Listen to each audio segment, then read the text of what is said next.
Hello, everybody, and welcome back to another episode of Nerd Soup. I am Beau Oliver, joined here today with Aaron, the Nerd Soup Monkey, and we are back to recap TIFF 2021, days 3 and 4. Um, Miscellaneous. yes, The days just kind of blended after a while. it felt like I was living in a dream, an exhausting dream, but a dream nonetheless. They say you don't get tired in dreams, but I was definitely tired. But it was that good tired, that languorous feeling. You're enjoying it, you're relishing in it. And we saw some good movies day 3 and 4. Yeah, definitely. Guess we should Aaron, just how you start doing? with the. Oh, I'm doing great. Um, it's definitely. It's so We funny to we just start like. with the Big Daddy. Is that what you're saying? Oh yeah, of course. That's Yeah. what the people came to see. But yeah, like you said, I never imagined how exhausted. Because I had many a days where I stood home and just watched movies all day. But it's just a different type of viewing experience, and I guess just the my back position and neck position, and I just felt like I was gonna like be stuck after at any time, just not be able to move. But we made it through. We're making it through. We're striding along, and Time yeah, also I'm moves pumped. faster. You don't realize that an hour in between movies is really not that much time when you have to try and find food and then walk to the new theater. It's A lot of it's walking. fun. Definitely got our steps in. Definitely got some steps in, man.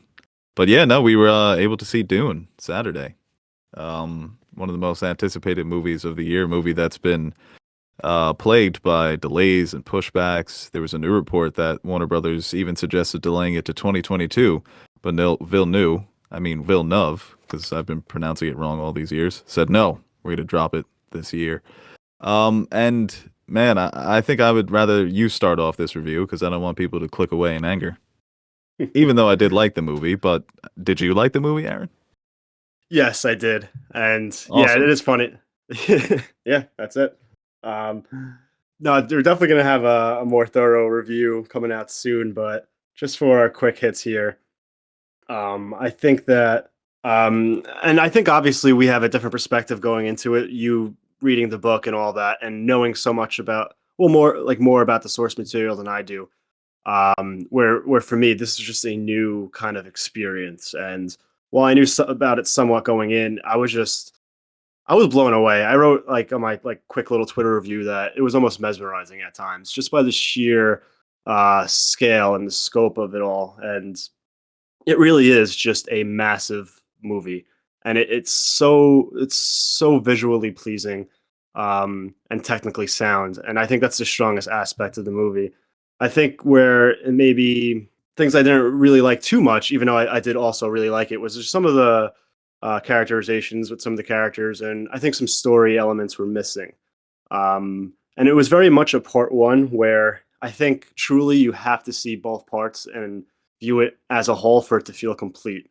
Whereas I think with other massive trilogies such as Star Wars or Lord of the Rings, each individual movie is very much works as their own movie and feels complete in what the individual story is in that film. Whereas this very much relies on a part two. But if you view it as just like the first half of a season or of like a television show, I think it's as good as I expected going into it, which was incredibly high. I think it delivered for on a lot of fronts for me. It was just, I don't know, it's really hard to kind of, that's why I said in the last review, I really want to see it again to kind of take it all in, because there is a lot that's thrown at you at times. And after the movie, I was just thinking of like, it made me want to read the book just to learn more about this world. And I think that's what a great adaptation does, is it intrigues you enough for you want to get into the source material. Very similar of what happened to me after I watched the first two seasons of Game of Thrones, where I was just craving to know more about this world. And it kind of had the same impact on me.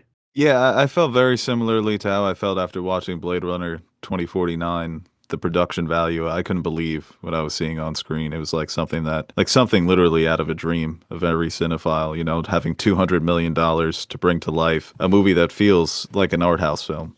I think with Dune, the difference between the two movies is that Dune kind of lacks that necessary energy to carry the weight of the story from scene to scene. And it is very much a part one, like you said. And I don't know if I can give a movie a pass for being a part one. Maybe that's just more on the unfilmability of the book. I don't even know if that's a word. It's definitely I'll a allow it. story. Okay, thank you. I came out of this thinking, okay, this was good. I enjoyed it. Production, incredible. This world couldn't have been brought to life any better than it has in this movie. Um, but it's definitely a story that probably should be told on television. It's similar to trying to condense the first Game of Thrones book into one movie. You know, just focusing on Jon Snow and having to cut out maybe some stuff that's going on in King's Landing, maybe some Tyrion stuff.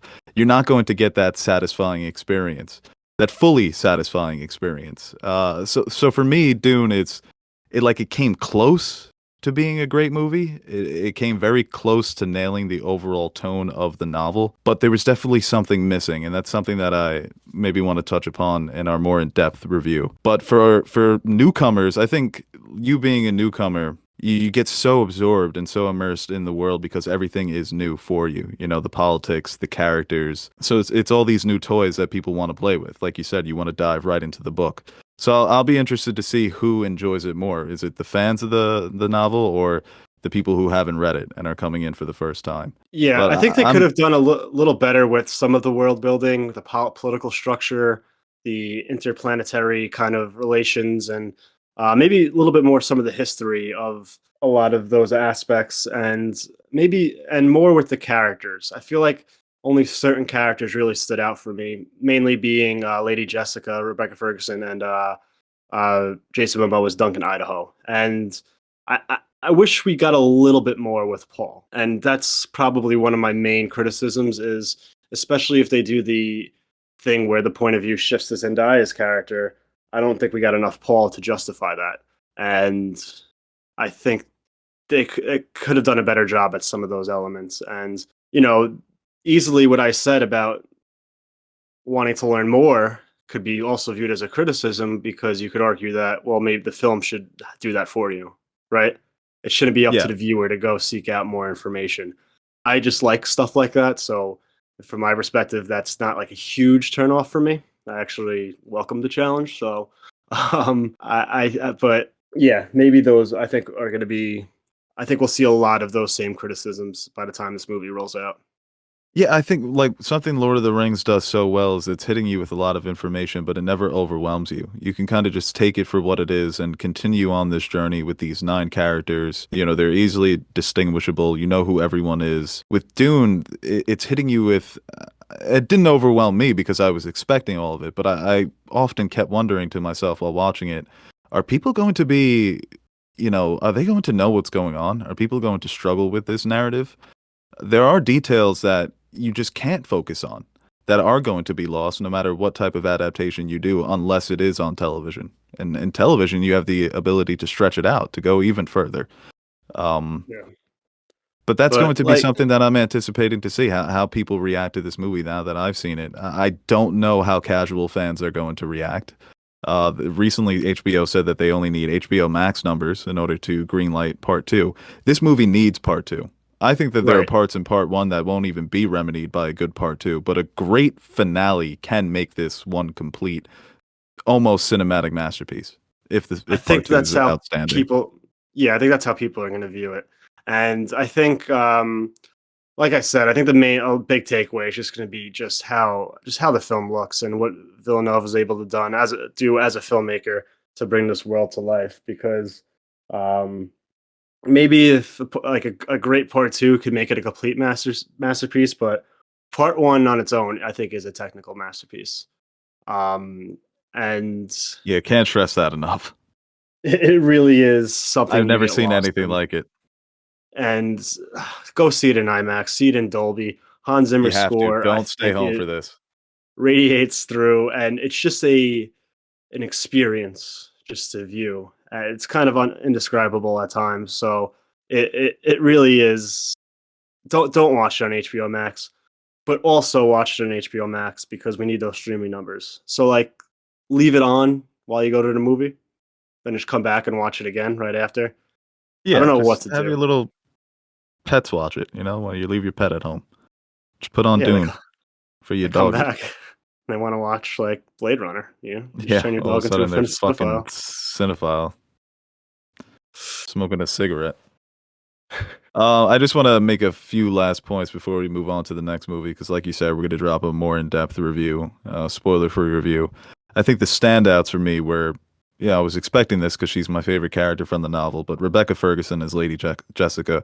I said it was a great casting at the time, and she really delivered on that. You mentioned Momoa as Duncan Idaho. That was one of the more unexpected standouts, where I thought he perfectly captured the vibe of that character from the book. And also Sharon Duncan Brewster as Liette Kynes.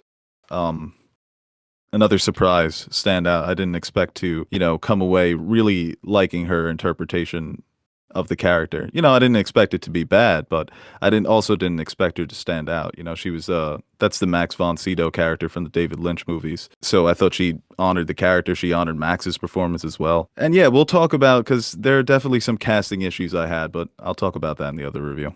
All right. Any last points, Aaron? No, I don't want to go too long because then it's just going to turn into like an hour long Dune review, and I think a lot of people want that, but that's coming soon. We'll save our Coming soon. well, maybe not an hour long because I mean Yeah, it's about hard to 15 really minutes. Spoiler yeah. discussion is going to be an hour plus.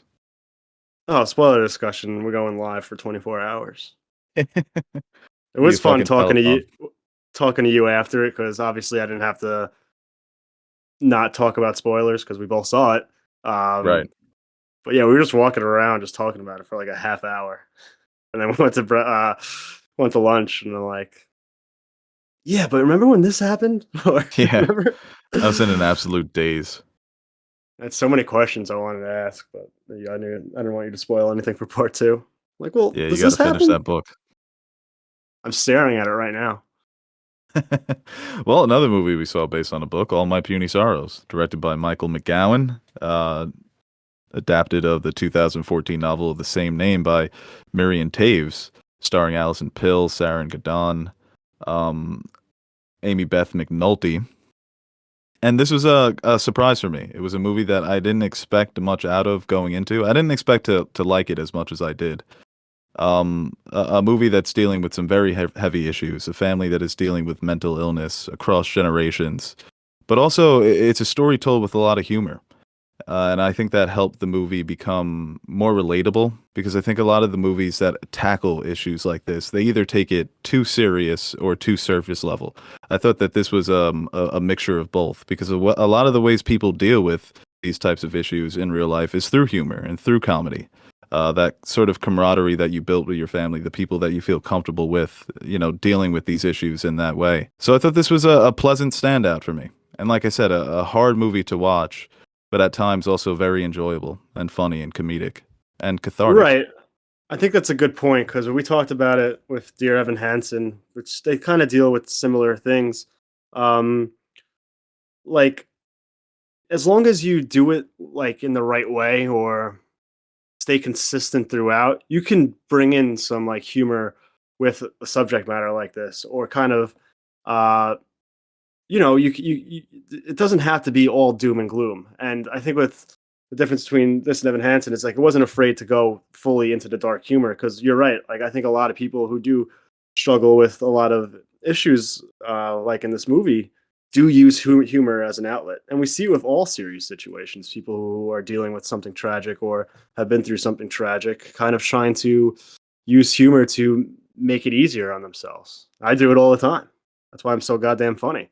Um, it's something where I Haha. kind of really really appreciated the I really appreciated that balance and how they kind of towed the line with that.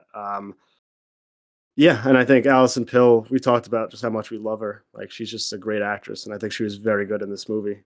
Um, and even Sarah Gaten, like who played her sister, like just their dynamic and back and forth was really really I don't want to say pleasant to watch because of the subject matter of the film, but it really was just very entertaining and kind of or as pleasant as the things that they are discussing can be to watch. Right, yeah, and Alison Pill is the main character. just trying to hold her family together through these difficult times of what they're dealing with. And like you said, the relationship that she had with her sister, they go into some of their backstory growing up in that family. They grew up in a religious cult. They managed to escape from the cult. And there's some regret from Amy Beth McNulty's character, who plays their mother, saying that maybe she led them down this path, that it's her fault that their lives have ended up this way. So there's a lot that they go into with their family dynamic, and all three actresses, the main three actresses, because there was also Mare Winningham plays their aunt character. All four of them were very convincing as a family. You really felt Yes. their pain, the shared pain that they had together. It was all very convincing. Yeah, and I did enjoy that in that dynamic as well. I think one of like my main criticisms is like parts of the script where I get that these characters are all very like well educated and uh like kind of maybe almost a little like snobby with their intelligence at times. But the way they talked and some of their dialogue just seemed a little bit too much and out of place. I felt Yeah, like it I was agree with that. it was going like almost like Shakespearean at times, but it just didn't fit like the rest of the movie where they just went on these long monologues, which I thought were very impactful and were well delivered. But when you like sat back and like focus on what they were saying, I'm like, no one really talks like that. Right, and I And I don't even. feel like Yeah, I mean, maybe he was referencing parts of the book as well, because right. I'd be interested to read the book just to see if the tone was a bit different. Because I wonder if the movie was maybe a little lighter than the book. It almost felt like Not the lighter, writer but or funnier. whoever. Yeah, I don't know if it was dialogue from the screenwriter, or I think the author did write this film as well. I might maybe be mistaken on that, but it seems like they were trying to No, like Michael teach. McGowan wrote it. Oh, okay. So whoever, I don't know if they took that strictly from the book or it's unique to the film, but it almost seems like they were trying to show just how smart they were. We're like Yeah, trying by to no like means be a is it little a cocky perfect with their movie. writing. No, yeah, Right. It's not a perfect screenplay. I think there are definitely some inconsistencies there where the tone shifts from, not lighthearted, but where it does get super serious, where the it's supposed to be a moment. Um, mhm. And it's I think it's a it's movie it's that kind of. Sorry, go ahead. no, I was gonna say like they might overdo it sometimes, where especially in some of the monologues and really trying to hammer it home the point. And I think as good as some of those scenes were, sometimes I found them to be a little bit excessive at times. But uh, I it, do have to say, Alison Pill is one of the best working actresses out there today. yeah, She, she is the amount of roles that she was able to play in just one movie. I mean, she's a character that's dealing with so much. It's the weight of just her own world on her shoulders. That's enough to break her. So her resisting, her falling into her own pits of despair, like the title suggests, she does a good job of masking all of that pain until finally, eventually she does break down in one scene. But she right, is such a talent, man. She is such a and a talent. lot a lot of the humor comes from that character, and it is dark Right, yeah. humor. And Yeah. but a lot of it was really really funny. It's probably not many comedies playing at TIFF, but I think the ones that I laughed in this one probably one of the most. Maybe besides like the humans. Right, and I think that they share a lot of the same good qualities. All My Puny Sorrows and the Humans. You just want to jump right into the humans? Is that what we saw next? That's Not a what good we saw transition. I next, don't but care. it's a hell of a transition. We could have saw Dune next. I don't care. I like the transition. Yeah, we'll go into The Humans, directed by Stephen Karam, from his Tony Award-winning play of the same name. So this was his directorial debut as well. And what I thought The Humans did so well is obviously I knew that it was a play, but I think it translated well to the big screen because of how stripped down it was. And this is from his own words. He knew that making a film, it's obviously a more visual media. You're telling story through images. So he allowed the cinematography, the sets, the silence of the movie to speak more for his story rather than what you see on stage, where you see it's very dialogue driven because that's what the stage is. So I think that maybe that's the best formula for adapting plays, right? You go to the source. And he's clearly, being able to watch this movie and then hear the Q&A after the film. He's clearly an individual who's studied film history, who loves films, who was very influenced visually by certain directors when making this adaptation. So that's why it works so well for me as a movie. And then all the good stuff from the play, the dialogue, the performances that you got out of these actors, that was also very, very strong. So this ended up being one of my favorite movies of the year. Yeah, me too. Yeah, I didn't really know much about it going in, but I left like I was pretty. I really enjoyed this movie. I think, like you said, it's really dependent on the dialogue, and I think when a film or play is able to kind of carry itself on that alone, it really is something special. And the way they captured the family dynamic around the holidays in this setting was probably like one of the best I've seen in recent memory because it was so real. It was people talking about random things and all at the same time, people in the background in the kitchen talking. Just had that feel and the subjects they talk about and how they interact with each other. It really felt like a I was watching a real family interact around like the holiday times. And I Right. think it just captured that so well. Um, and it's one of these movies that I think blended so many different things together so well. The dramatic elements. It was I mentioned last time, hold on.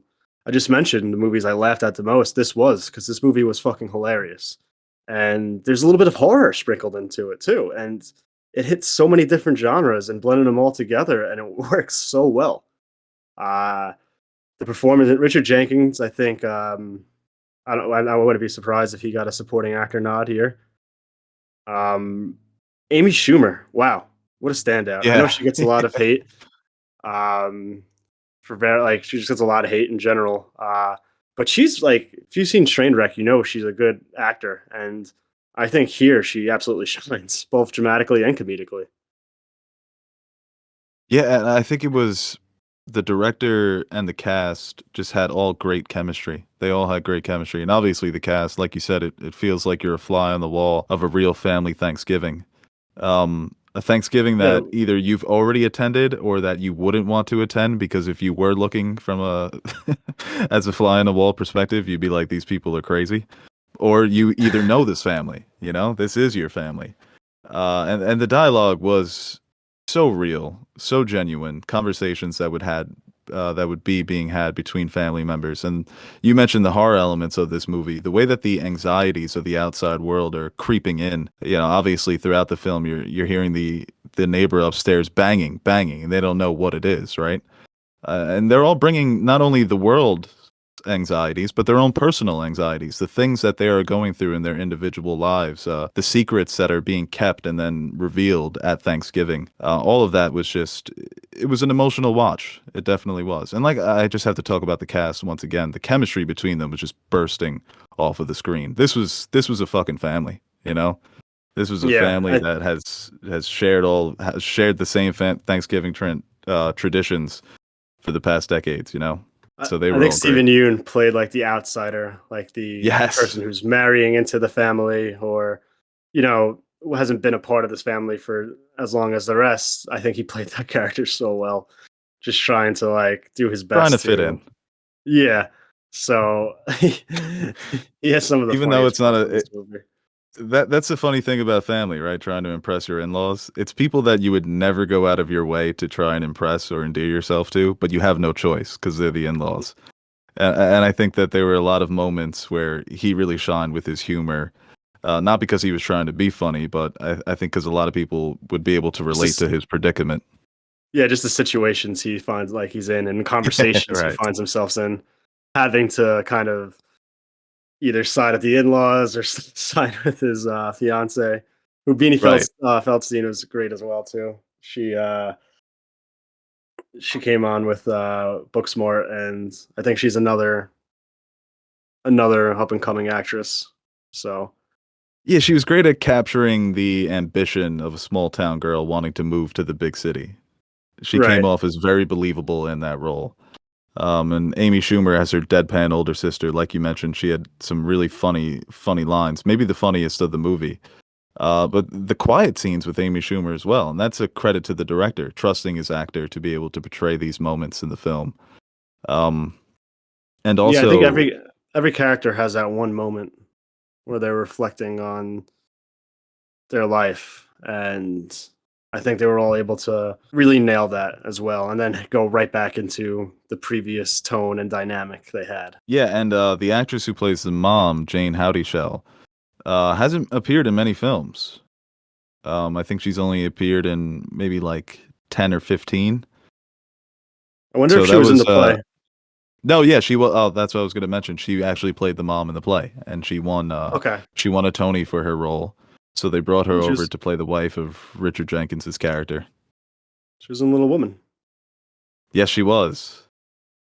So she's had a good couple of years here Yeah, in these adaptations. And Richard Jenkins, man, one of my favorites. He is such a delight to watch him anytime that he's on screen. He was so good in The Shape of Water. yes, he He's really was. carved out a nice career as the soft-spoken father figure in these movies.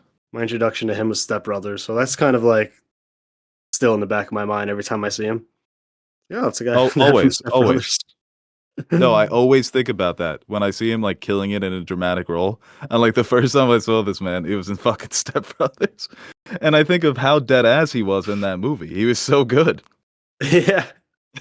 He was acting his ass off in that for no reason. But Um, yeah, the humans. I'm excited for this to hit the public. You know, I hope it's an awards contender because it was.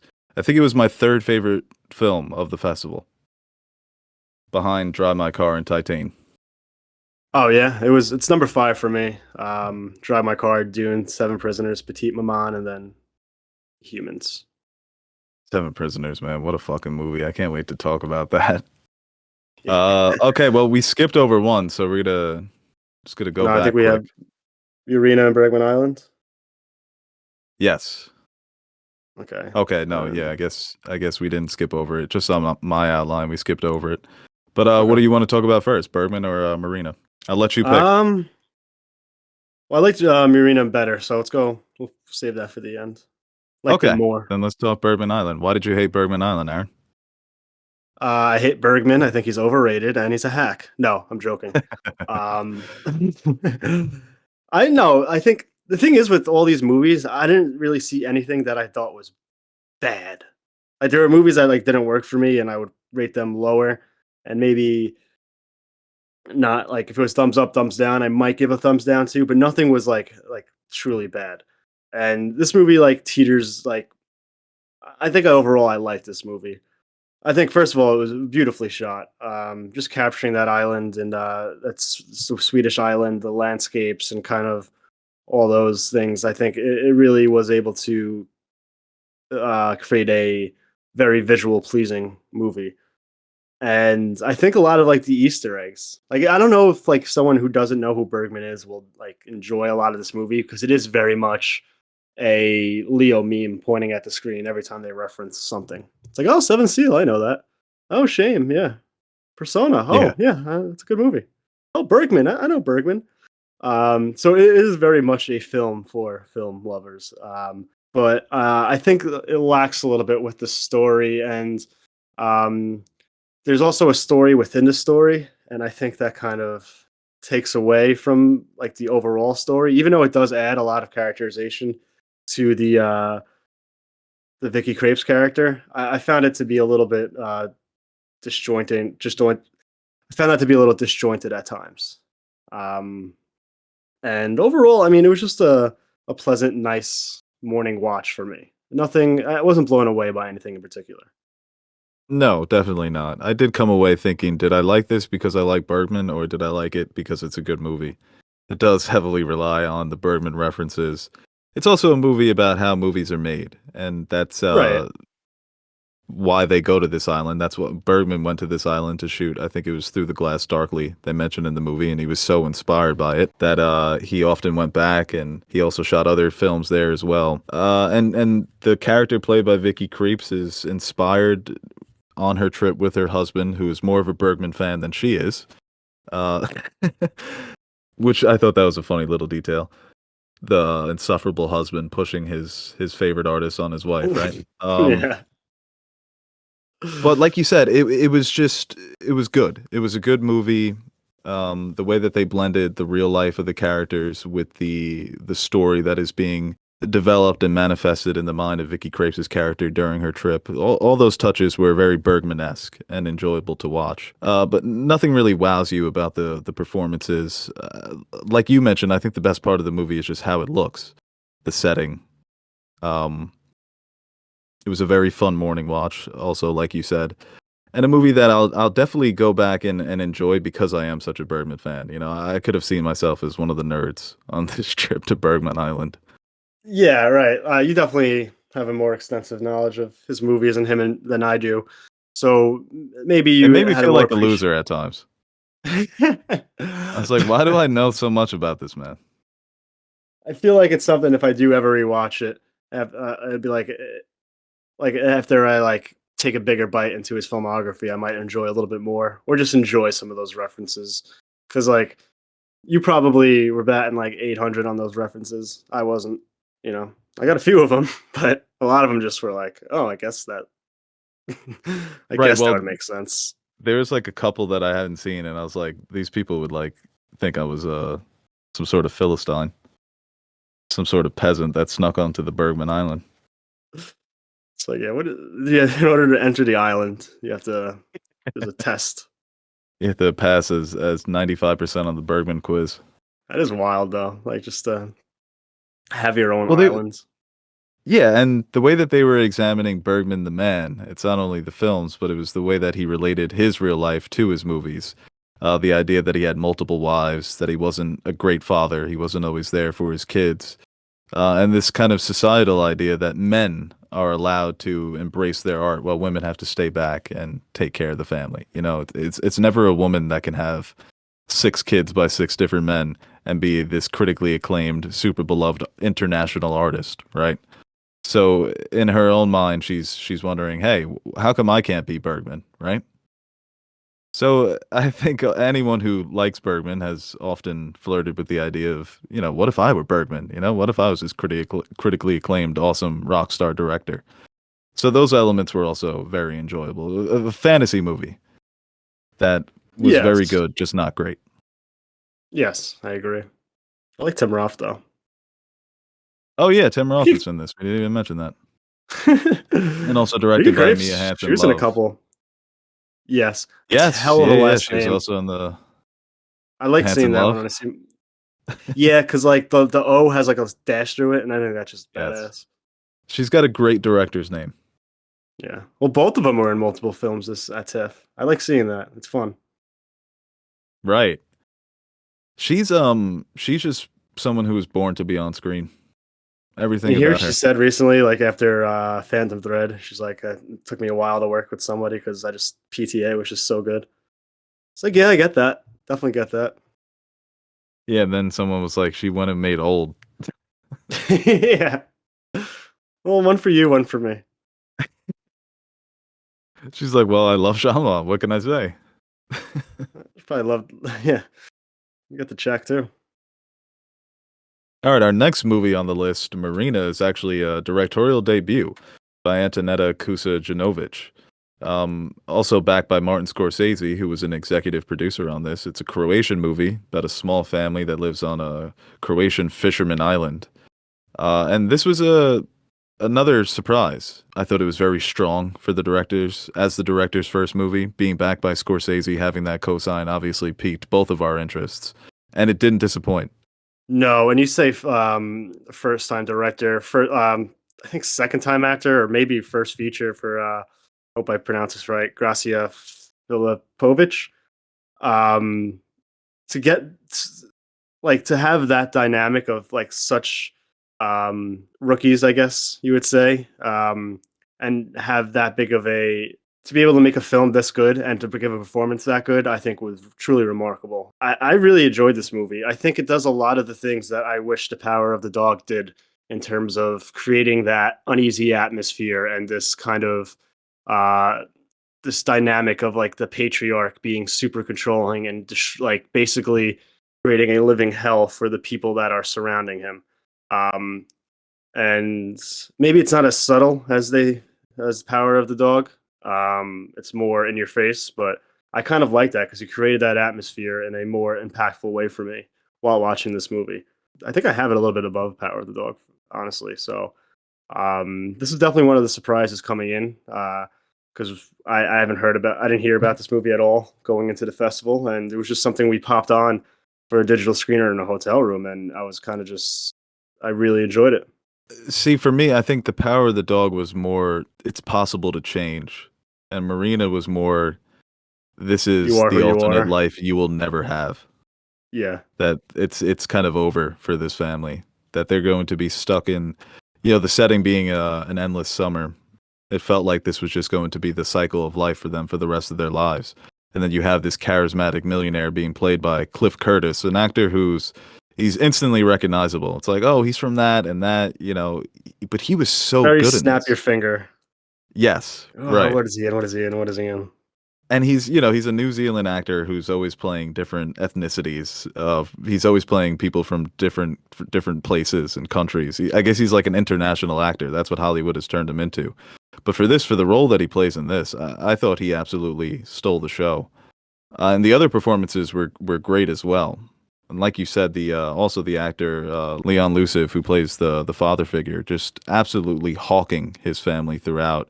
You're waiting on the edge of your seat, waiting for this man to do something irredeemable, or unforgivable, or criminal. Um, and the lead actress, like you said, whether if it's her first time or second time, a very nuanced performance from a young actor. You usually don't get those so early in a career, right? A performance like this it's so much about expressing through physicality and showing your emotions on your face rather than speaking them. The way that she was able to hold her own with three veteran actors for the most part, because it's mostly the four of them. So another smaller movie that had feelings of a play, similar themes to movies that we've discussed already on these podcasts, but definitely one of the better surprises of TIFF. And I'm excited to see where her career goes from this, because to start at this level, we talked about that with Violet. When you start with a movie that's definitely good, you have some more eyeballs on you now to see where your career is going to go next.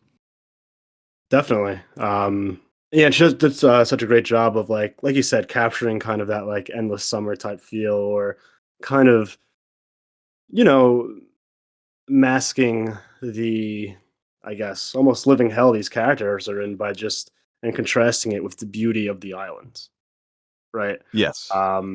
It's like it's one of those from the outside looking in. It's like you're living in paradise, but it's really living in hell, and the main character trying to the different perspectives of mainly the mother and daughter character and how they try to deal with this and what they feel they can do or what can be done to break out, and their contrasting outlook on those things I found when they delved into that was very very well done because you see the difference like the between like the age gaps where the daughter feels like she can, she might be trying to bite off more than she can chew in terms of breaking out and what breaking out means and what the world is on the outside, where the mother has a more pessimistic real world view where it's like there's nothing out there for us, this is what we have and we have to do our best. Those different perspectives and how those all play out I thought were very well done. Yeah, they have the duality of their lives through the different paths that weren't taken, or it was really just two paths in many instances throughout this movie, or just two alternatives. This could have been my father, but it's not. Uh, so all Right, that and it was heartbreaking to see them grapple with the reality of their situation and being face to face with what could have been, which was, I guess, from their perspective, a better life. yeah, it's a great point. Not only their views of their current situation, but their how they view the Cliff Curtis character, and kind of almost like wish and dream that that's something that they had. But Right. Yeah, it's yeah, like like you said, it's flirting with them right in front of them, but it's something that they'll never actually have.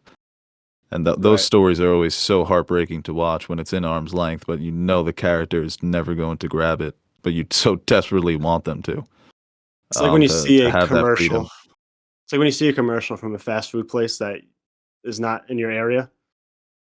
It's like you know Exactly. what it's like. You can almost taste it, but you're like, I'm never going to be able to eat that. There isn't a Checkers. I mean, there isn't a Hardee's within Checkers. 300 miles. That was me and Sonic for a long time. Yeah, Long we time. finally got that sign. Popeyes for a while too. There was no Popeyes around here. When that shit hit, I was like, oh. Love that chicken from Popeyes. Yeah, no, I And then do. we don't have like In and Out commercials here because I would literally drive you up a fucking wall because that's like not even close. That's other side of the country shit. But when you do Scuba finally dive. travel and you see one, it's like, Scuba diving seems like the most terrifying thing ever. Every time they went underwater in this movie, I was freaking out. oh, I hate the ocean just in general. I'll go like waist deep. That's it. I've had too many bad experiences. I had to get saved by a lifeguard once. I could have died. Blame the parenting, sick parenting by whoever I was at the beach with that day. Well, watching Um, like the daughter and the father fish together, something they've probably done how many times together? Hundreds of times, right? Something she's been doing since she was a kid. It makes me feel so useless as a human being. Like I have no real skills, you know? teach a She man to she fish. probably just yeah, I want to go hunting for Marina. It's like I forgot the quote, but he's basically like, it's like give a man a fish, feed him for a day. Uh, fuck, how does this quote go? It's basically like fishing's not that hard. Get you like, fuck, that's just a bad whatever. If you saw the Your show, you'll know what I'm recall is talking about. unbelievable. I'm keeping all of that in. Dude, my brain is so fogged up. So all I can remember is what I've seen in TIFF. All right, so we're gonna for our last one here, we're gonna each talk about a movie that the other one saw that the other one didn't. So Oh, then we mine have is to going to do be Oh, we did Bergman. Oh yeah.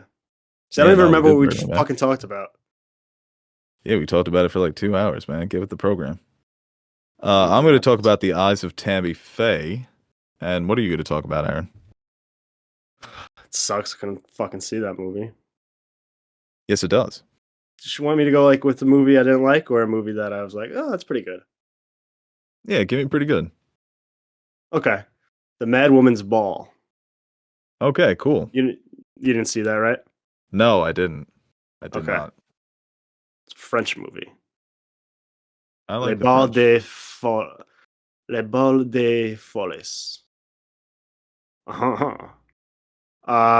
You want to start? I want to hear about Tammy Faye. It comes out this weekend, so I'll probably just watch it then, but you go ahead. Yeah, The Eyes of Tammy Faye. It was definitely one of my more anticipated movies going into TIFF because of Jessica Chastain, who is I can't say that she's one of my favorite actresses, but I think she's good. I think that she's a talent that I think Matt mentioned this on our podcast that he's never seen her kind of transform into a character. So when he mentioned that, Matt Negley at Best Next Best Picture, that's what I was waiting for with this movie. And I think that she came very close to nailing it. I think this could be an Oscar nomination. I don't know if it's going to be a win. We didn't get a chance to see Spencer well at TIFF, but it looks like a lot of people are putting Kristen Stewart on that top slot. But I thought Jessica Chastain was very good in this movie. It was a movie that I thought that it lacked focus. It's not that it didn't shy away from the real story of Tammy Faye and Jim Baker, played by Andrew Garfield, but I don't think that the light that it shone was broad enough to capture all the nuances of this journey. It was a lot of hitting the main beats of their lives. It felt like a television movie at times. That's the thing. It's one of those cases where the lead performance is better than the actual movie. Even the supporting actors, like Andrew Garfield, like I mentioned, Vincent D'Onofrio, Cherry Jones, Gabriel Olds as Pat Robertson. Nobody really stands out from a supporting perspective. And the story, like I said, I think that Tammy Faye deserves a documentary, like an 8-part Netflix documentary to get into all the darkness of her life, to examine a character who was standing in front of her peers and saying, we're going to embrace LGBT people. We're going to embrace individuals who have been diagnosed with AIDS and who are battling AIDS. It doesn't necessarily gloss over these aspects of her character, but it was more highlights than actual story, more of like a highlight reel than an actual narrative being put together on film. So overall, I don't think it's going to be a major Oscars contender. Maybe, I mean, it depends on how the year pans out. You never know how these people are going to vote for Oscars, dude. But The performance was very strong. The lead performance by Jessica Chastain was very strong. Not the best performance of the year. I don't know if it's the best performance of her career either, but a solid effort. How was Garfield? Garfield's always good. You know what you're going to get with Garfield. Not one of his better performances. I think the character of Jim Baker, he's presented to be the villain, and I mean, he did villainous things. There's a reason that he went to jail for fraud for many years. Um, but like I said, the character is overshadowed by Tammy Faye, which he should be. Yeah, I think in it's the not the perfect eyes of world, Andrew Garfield. yeah, it's about Tammy Faye, but in the perfect world, those characters surrounding Tammy Faye could have been stronger. It's Right. such a it's such a fucking fascinating world because you do have these names that you recognize, like Jerry Falwell. It's like, oh, okay, I remember him. Pat Robertson. Oh, he's still around, still being a fucking piece of shit scumbag. It's a very colorful world because of what they were all doing, trying to sell Christianity. Obviously, that's been the history of Christianity for a long time, but trying to sell religion on television to make themselves mainstream pop culture icons in a way. It just wasn't enough time to get into all of the colorful aspects and edges of that story. So the picture never really comes together as a whole. But Right. Okay. I think Jessica Chastain has a shot to be nominated. I think she'll Yeah, be I'm in that looking forward to conversation. to seeing her performance. She did win the award for TIFF, right? For Best Actress. Yeah, I don't know. Was it Best Actress? Did they do those awards at TIFF? I don't know. Like she was definitely on the panel, and they say a lot of people who were on that panel that we saw went on Okay, I to guess that like makes win sense. Jessica Oscars. So Chastain, Cumberbatch. she was there with Okay. Benedict Cumberbatch with Denis Villeneuve. So yeah, I'm excited to see her performance. Hearing her talk about that at like a movie in person, like I was very intrigued. Sucks that I couldn't get in, but that's definitely what I'm looking forward to seeing when it comes out. Yeah, like I Uh, said, I think this story would have been better served by a documentary, man. These characters like this, individuals who live lives this way, you need to dissect them through the lens of a 10-hour series, docu-series. Maybe that will happen. We see all the time, like if one movie kind of grabs the attention of people and kind of brings that name to the forefront. They're going to try to other studios would probably try to profit off that as well with something like a Right. documentary. And for the sake of the movie, she is such a character. She lived her life as it's not only in the world of televangelists or people who are religious. It was just for for women all over the country, for all over the world, to see someone break the mold of what a woman was supposed to be in that time period. The stay-at-home mom. She was the only one of her kind. She was the only woman on television as a televangelist. So she broke down so many doors, just not in her world, but in the bigger world. So that's why I thought that it definitely does. She deserved better. The movie deserved better as well. But we can now go on to your movie, Aaron. The Move on to the Mad French Woman's film. Ball. Yeah. Directed by Melanie Laurent, who, yeah, I think most people recognize her or just know who she is. Um, I She don't, killed Hitler. she did, well, she like, She Jason Kidd did Hitler. she? Yeah, she got That the was her assist. assist. She locked Yeah. down the theater and then the Bear Jew took him out. Fucking not even excessively. That's the perfect amount. You just shoot him the whole clip into him, add another clip, put it in again, and let the body burn with the theater. Anyway, That's a yeah. hell of a combo. She really is great. I mean, *Inglourious Basterds* is one of my favorite movies, and her performance always is something that's stuck out at me throughout the years. So I've always tried to follow her career pretty closely and see as many movies that she acts in. But she's also a very talented director as well. Um, and this is a film that a bit of a mixed bag. I think I definitely I gave it 3.5 stars, so I definitely liked it more than I didn't like it. But it's just one of those like very much when we talked about like movies like Unsane, like being in an institution when you know the character's not crazy and kind of just seeing how that all unfolds. It's one of the most frustrating and like scariest things for me because I would that's like one of my biggest fears to be in one of those situations, right? The more you say you're not crazy, the crazier you come off. Um, and it's a unique spin because it isn't. It takes place in the colonial times in France, so that's even worse. Like like a modern institution compared to a fucking basically medieval institution. That's that's just fucking terrifying to me. Um, but yeah, I thought it was an interesting story. There's definitely a different, interesting twist on this story. That kind of it's a little unconventional from your classical story that kind of portrays these elements, and it's definitely some of the themes of like men in power thinking like any woman that is outspoken or um, tries to assert herself is just considered crazy. And I think they do a good job of kind of weaving that in throughout the script and the film itself. A lot of the times, it doesn't really delve into um,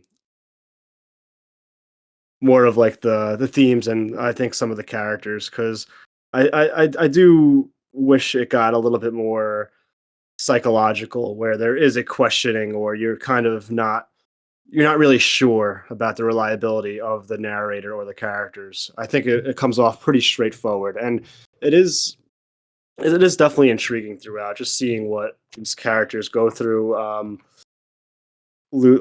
can't say her name. I believe it's pronounced Lou de Lage. Lou de Lage. If I say it in a French accent, it might sound closer to how it really pronounced. She's the main character, and I think she does a great job of playing a character stuck in the situation. And Melanie Laurent playing kind of that nurse character, but not less. Definitely the opposite of Nurse Ratchet, where she isn't the one implementing a lot of these. She has more of a conscience, and she's trying her best to help and navigate the situation. And um, yeah, and I thought it was a good look into this world while also connecting it to, I guess, the modern world with some of its themes. And I think it was solid. It didn't really do anything to kind of separate itself and stand out above any of the other films that I saw, but it was definitely a good showing for Melanie Laurent as a director and actor, because I imagine that's even harder to do both at the same time. So she's one of these filmmakers that actors turn filmmakers that I'm very interested to see how the rest of their career plays out. I think she's on the cusp of like that one breakout film that people are really blown away by. So I think this is only her eighth film so far. So she's definitely has a lot of experience, and I think she's right there where um, it wouldn't surprise me if her next movie kind of just breaks through into kind of that upper echelon of films. Yeah, she's someone that I haven't seen a lot of. I know who she is because of the Hollywood movies that she's been in. But I feel like there's Now definitely you some see French me. movies out there. Yeah, Now You See Me, right. Or like the action movie that she did with Ryan Reynolds. I can't remember the title. Um but I feel Enemy. like she was also an enemy, right? Yeah, yeah. Yeah. Uh Six so Underground. I want to watch this for her. Yeah, Six Underground. That's it. And I think the tragedy with these movies is obviously there's always that one character, and there is an interesting twist to it that um, I think is pretty unique. But it's always like the one character who is either who doesn't belong to be there. He doesn't belong. But then the rest of the characters are dealing with a lot of issues. Um, Right. so it's like we always get drawn to the main character as one who's being unfairly treated and doesn't belong to be here. But then you got to realize that there are the rest of the characters in this place do need help, but they're not receiving the correct help. And I feel like a lot of times that gets lost. I think in this movie they do a good job of kind of balancing that and kind of showing the just the overall structure, and especially like I forget exactly what date it is, but like the opening scene, you know what time we're in, you know the period, and I mean bad enough like with the 1950s 60s portrayals, One Flew Over the Cuckoo's Nest with the lobotomies and all that. Just imagine what it was like 200 years prior. It's very much in the times of oh, you're probably just a witch. Right. Yeah, dude, it's like every era doesn't know how to handle mental health.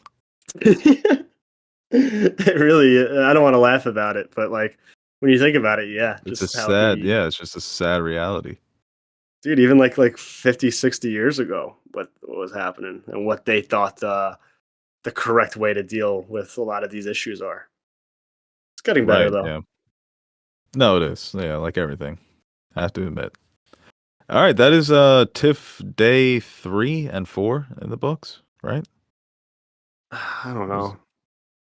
Don't even I remember. remember But like thank I'm you on my. guys. That is a We could save it for part three, but I just kind of want to talk about like just the just the TIFF, just the setup and everything. But I guess we could talk about that next time. Kind of paint the picture because as a first time film festival, I was kind of at first there was a little like taken aback, and I still kind of was just a whirlwind, but I really did enjoy that aspect of it. Just Yeah, I to think just sit home. I went into it thinking I was going to be overwhelmed, but then when I realized the setup was just downtown Toronto, the theaters formed this nice little map for you, so you know where you're going at all times. It was very easy to navigate. Clean city, friendly city, international city, and it very much Yeah, feels like an American city at times too. yeah, definitely. I can't wait to go back when hopefully things are back to complete normal. But yeah, I think oof. Why the fuck are they But it was really fun, man. talking I again? mean, the way they, I thought like just looking into the rules for the New York Film Festival and the setup, I'm like, damn, this isn't as clean as TIFF. TIFF had a clean Yeah. setup. It No, they was did a easy good to job with put your tickets on back. your phone to get where you needed to go, checking the Vax cards, letting you in, letting you out. It was very, That's it wasn't the a best part. hassle Like, whatsoever. yeah, reserve and advance tickets were. I mean, it would definitely made things a lot easier. No lines, just go right in, scan, and you're good to go. Get checked for vaccination, and you're on your way. Yeah, and I Yeah, know people had problems with the digital setup, and I think they could have done a better job of letting people know of what was going to be available digitally and what wasn't going to be available. But that was also yeah. an advantage going to your first film Well, festival where you know you don't have to schedule everything for in person when you can rely on the digital releases at times. what's the best part? Like, even after we get home, it's like we still have all these digital titles to access, so it kind of extends the festival for another few days. So, Yeah, no, but we've got some good ones coming out soon. That yeah, documentary that Matt was talking about on the podcast we did with him, Flea. That's definitely one we're going to talk about on part 3. yeah. There's definitely. I still have a few more here we haven't talked about, so I think we need a part three. Yeah, Yeah, no, that's coming after there. part 2, so we'll be dropping part 3 in the next couple of days. So be on the lookout for that.